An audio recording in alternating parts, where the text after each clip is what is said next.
Hubo un tiempo en que el miedo tenía nombre y bandera. Un tiempo en que, al otro lado del campo de batalla, cuando los enemigos veían avanzar una formación de picas y mosquetes en perfecta sincronía, murmuraban con terror una sola palabra: tercios. Porque los tercios españoles no eran un simple ejército, eran una leyenda viviente, una fuerza forjada en el fuego, en la disciplina y en la fe.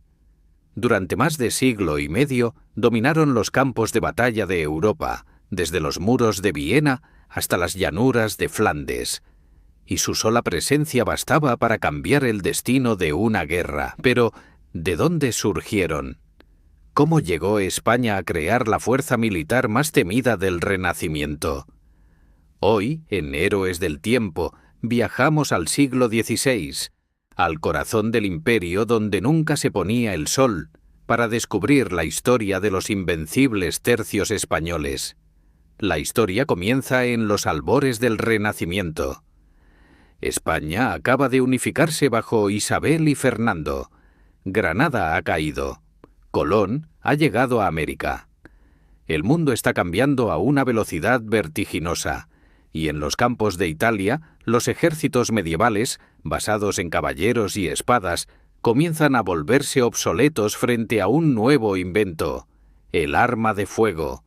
El polvo de la pólvora, el estruendo de los arcabuces y la precisión de los piqueros suizos habían transformado la forma de hacer la guerra, y España lo comprendió antes que nadie. Durante las guerras de Italia, los reyes españoles, y especialmente su genio militar Gonzalo Fernández de Córdoba, conocido como el Gran Capitán, desarrollaron una nueva forma de combatir, una estructura flexible, disciplinada y tremendamente eficaz. El Gran Capitán reorganizó al ejército español como nunca antes se había hecho. Combinó la potencia de fuego de los arcabuceros con la resistencia de los piqueros y la agilidad de los espadachines. Ya no se trataba de nobles caballeros luchando por honor, sino de profesionales que combatían por deber, por fe y por una paga. Una auténtica revolución militar. Un tercio no era una unidad pequeña, era una auténtica máquina de guerra. Un conjunto de unos 3.000 soldados divididos en compañías de infantería. Su fuerza residía en la combinación perfecta entre tres tipos de hombres: los piqueros, el muro del tercio, armados con largas picas de hasta 6 metros, cuya misión era mantener al enemigo a raya, romper cargas de caballería y proteger a los hombres de fuego. Los arcabuceros y mosqueteros, el fuego del infierno, que disparaban sus armas en descargas sucesivas, alternando líneas para mantener una lluvia constante de plomo. Y los espadachines y rodeleros, el alma del combate cercano, que se lanzaban al cuerpo a cuerpo cuando la distancia desaparecía. Esta combinación convirtió a los tercios en una fuerza imbatible. Su disciplina era legendaria, su capacidad de mantener la formación bajo fuego enemigo admirable, y su espíritu indomable. Pero detrás de la gloria estaba el sacrificio. Los soldados de los tercios eran hombres de todas las regiones de España: andaluces, castellanos, aragoneses, vascos, extremeños, gallegos, campesinos, hijos de artesanos, soldados veteranos. Algunos buscaban fortuna, otros redención, y muchos simplemente una vida más allá del hambre. Vivían en condiciones duras, marchaban kilómetros bajo el sol, dormían en el barro, comían poco y cobraban menos, pero lo soportaban con una mezcla de orgullo y fatalismo típicamente español. Cantaban, bebían vino, rezaban y esperaban su turno en la gloria. Decían que un soldado español podía aguantar el hambre, el frío y la muerte, pero nunca una ofensa a su honor, y ese espíritu indomable fue el que les hizo invencibles. En los campamentos se respiraba camaradería, los veteranos instruían a los nuevos con una mezcla de dureza y humor. El honor, la lealtad y la fe eran pilares inquebrantables. Antes de cada batalla, rezaban juntos, confesaban sus pecados y marchaban al combate con el convencimiento de que morir por el rey y por Dios era un destino digno. Cuando un tercio marchaba, el suelo temblaba. Los tambores marcaban el paso, las banderas ondeaban y el enemigo sabía que la batalla sería sangrienta. Pronto los tercios se ganaron una reputación temible en toda Europa. En Italia, en Alemania, en Flandes, nadie quería enfrentarse a ellos. Su eficacia fue tal que el propio emperador Carlos V confió en ellos para defender su vasto imperio. Carlos V, nieto de los reyes católicos, heredó un imperio donde nunca se ponía el sol. Desde América hasta los Países Bajos, desde Milán hasta Filipinas, y en cada frente los tercios eran su brazo armado. Durante su reinado, los tercios consolidaron su fama. No solo combatían con valentía, sino con una inteligencia táctica que humillaba a los ejércitos más poderosos, y lo demostraron en una de las batallas más épicas de su historia. Pavía, el 24 de febrero de 1525, los campos cercanos a la ciudad italiana de Pavía se cubren de humo. El ejército francés, al mando del rey Francisco I, se enfrenta a las fuerzas del emperador Carlos V, compuestas en gran parte por los tercios. Los franceses confían en su poderosa caballería, pero los españoles, ocultos entre el bosque y armados con arcabuces, esperan con paciencia. Cuando la caballería carga, los tercios no huyen. Se abren, se reorganizan y desatan una tormenta de fuego. Las balas atraviesan las armaduras, los caballos caen, los nobles franceses mueren en el barro. En apenas horas, el ejército francés está destrozado. El propio rey Francisco I es capturado y escribe una carta inmortal a su madre. Todo se ha perdido, salvo el honor. Los tercios acaban de cambiar la historia de la guerra. Por primera vez, un ejército moderno, disciplinado y profesional derrota a la vieja nobleza feudal. Y el mundo entero toma nota. Ha nacido el miedo a los tercios españoles. Con la muerte de Carlos V, el trono pasa a su hijo Felipe II, el rey del orden y de la fe. España se convierte en la primera potencia mundial, y los tercios son su espada. Felipe II reorganiza aún más el ejército y lo convierte en una institución permanente. Ya no se trata de mercenarios, es un cuerpo profesional, con sueldos, reglamentos y una jerarquía estricta.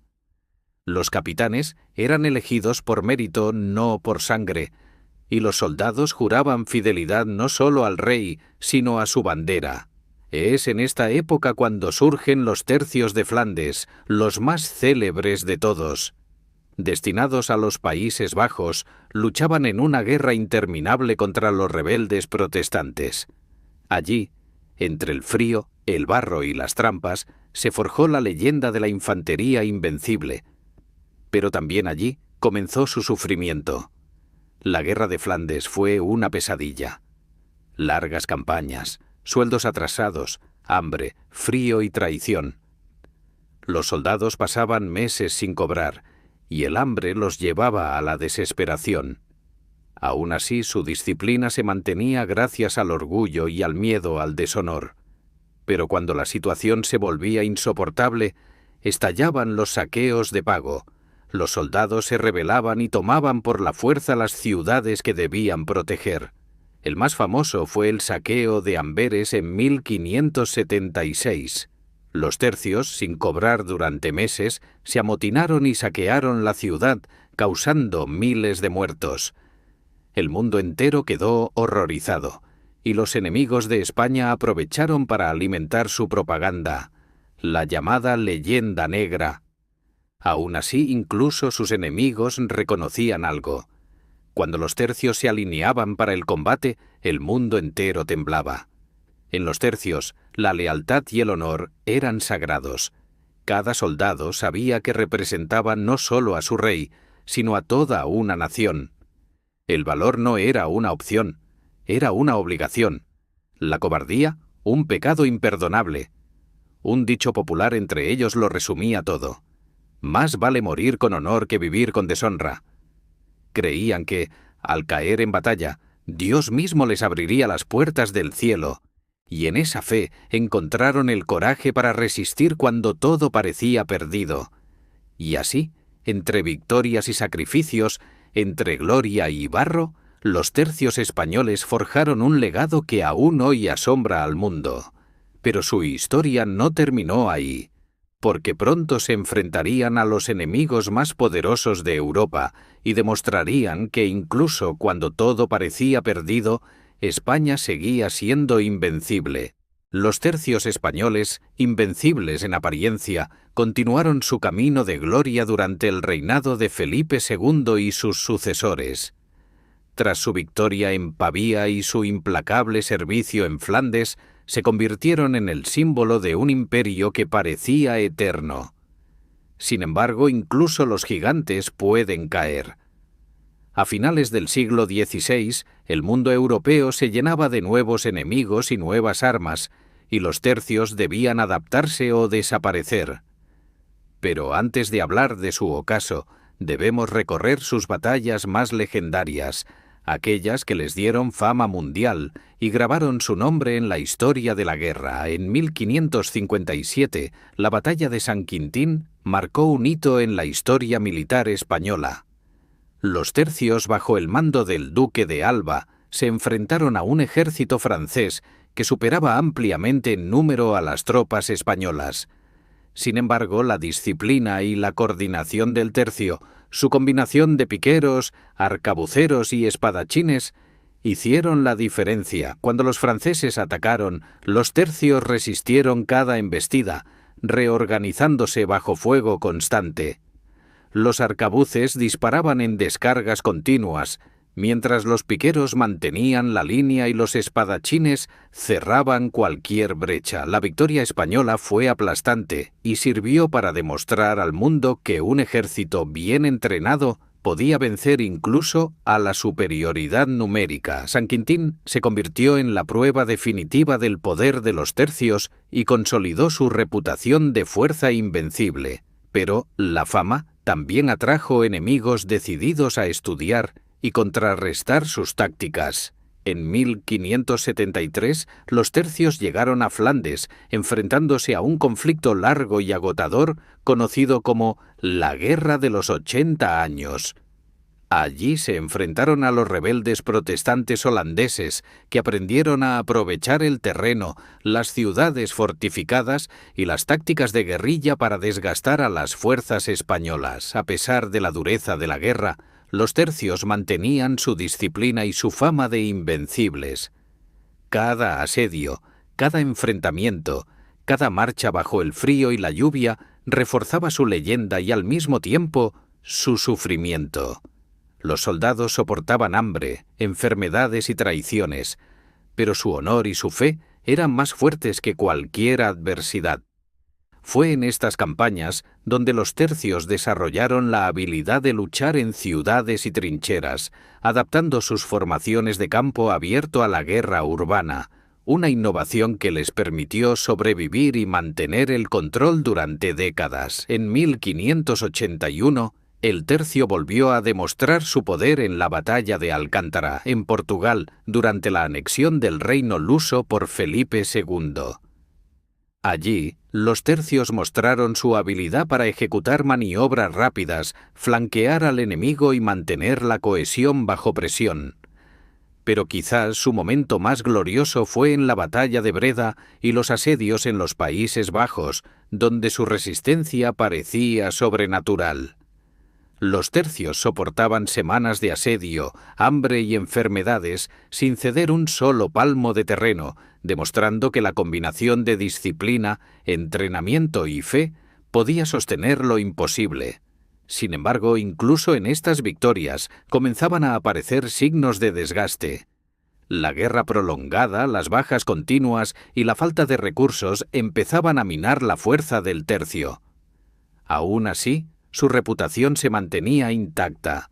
Europa entera hablaba de la infantería invencible, y los enemigos se preparaban con respeto y miedo cada vez que los tercios cruzaban una frontera. El siglo XVII trajo nuevas amenazas. Francia y los Países Bajos se habían modernizado, adoptando tácticas más móviles y armas de mayor alcance. La infantería italiana y alemana aprendió a contrarrestar las picas y los arcabuces con nuevas formaciones y estrategias. Fue entonces cuando los tercios empezaron a mostrar sus primeras grietas. A pesar de ello, siguieron siendo protagonistas de las batallas más importantes de Europa. En 1605, durante la campaña de las Islas Baleares y el Mediterráneo, los tercios demostraron su habilidad en combate anfibio y asaltos coordinados, adaptándose a un tipo de guerra diferente al de los campos de Flandes. Cada batalla reforzaba su reputación, pero también evidenciaba que el tiempo de los tercios clásicos estaba llegando a su fin. El verdadero golpe llegó con la batalla de Rocroi en 1643, uno de los episodios más recordados de su historia. Allí, los tercios españoles, bajo el mando del joven general Francisco de Melo, se enfrentaron a los franceses comandados por el duque de Enghien, futuro Gran Condé. Los franceses habían aprendido a combinar movilidad, artillería y fusilería, neutralizando en gran parte la eficacia de las picas españolas. Los tercios resistieron con heroísmo, luchando cuerpo a cuerpo contra un enemigo superior en número y modernidad. Sin embargo, después de horas de combate, la formación comenzó a romperse, y la victoria se escapó de sus manos. Rocroi marcó simbólicamente el inicio del declive de los tercios como fuerza invencible. Aunque seguían siendo efectivos, ya no eran la fuerza temida que había dominado Europa durante más de un siglo. A pesar del declive en los campos de batalla, los tercios continuaron siendo un pilar del Imperio español. Participaron en las guerras de Italia, en la defensa de Portugal, en conflictos en el Mediterráneo y en la lucha contra los piratas berberiscos. Su disciplina, su honor y su profesionalidad seguían siendo admirados y temidos. Incluso cuando las tácticas europeas cambiaban y las formaciones de picas eran reemplazadas por unidades más móviles y artillería pesada, los tercios se adaptaban, demostrando que su fortaleza no residía solo en su estructura, sino en el espíritu de sus hombres. Sin embargo, el desgaste era inevitable. El Imperio español enfrentaba crisis económicas, administrativas y militares. Los tercios comenzaron a reducirse en tamaño y eficacia. Los soldados, cada vez más profesionales y menos mercenarios, luchaban bajo condiciones difíciles, con pagos irregulares y prolongadas campañas en tierras extranjeras. Las batallas se ganaban con mayor dificultad y los enemigos aprendían a anticipar las tácticas del tercio. Aún así, la leyenda permanecía viva. En cada ciudad ocupada, en cada frontera defendida, el nombre de los tercios evocaba respeto y temor.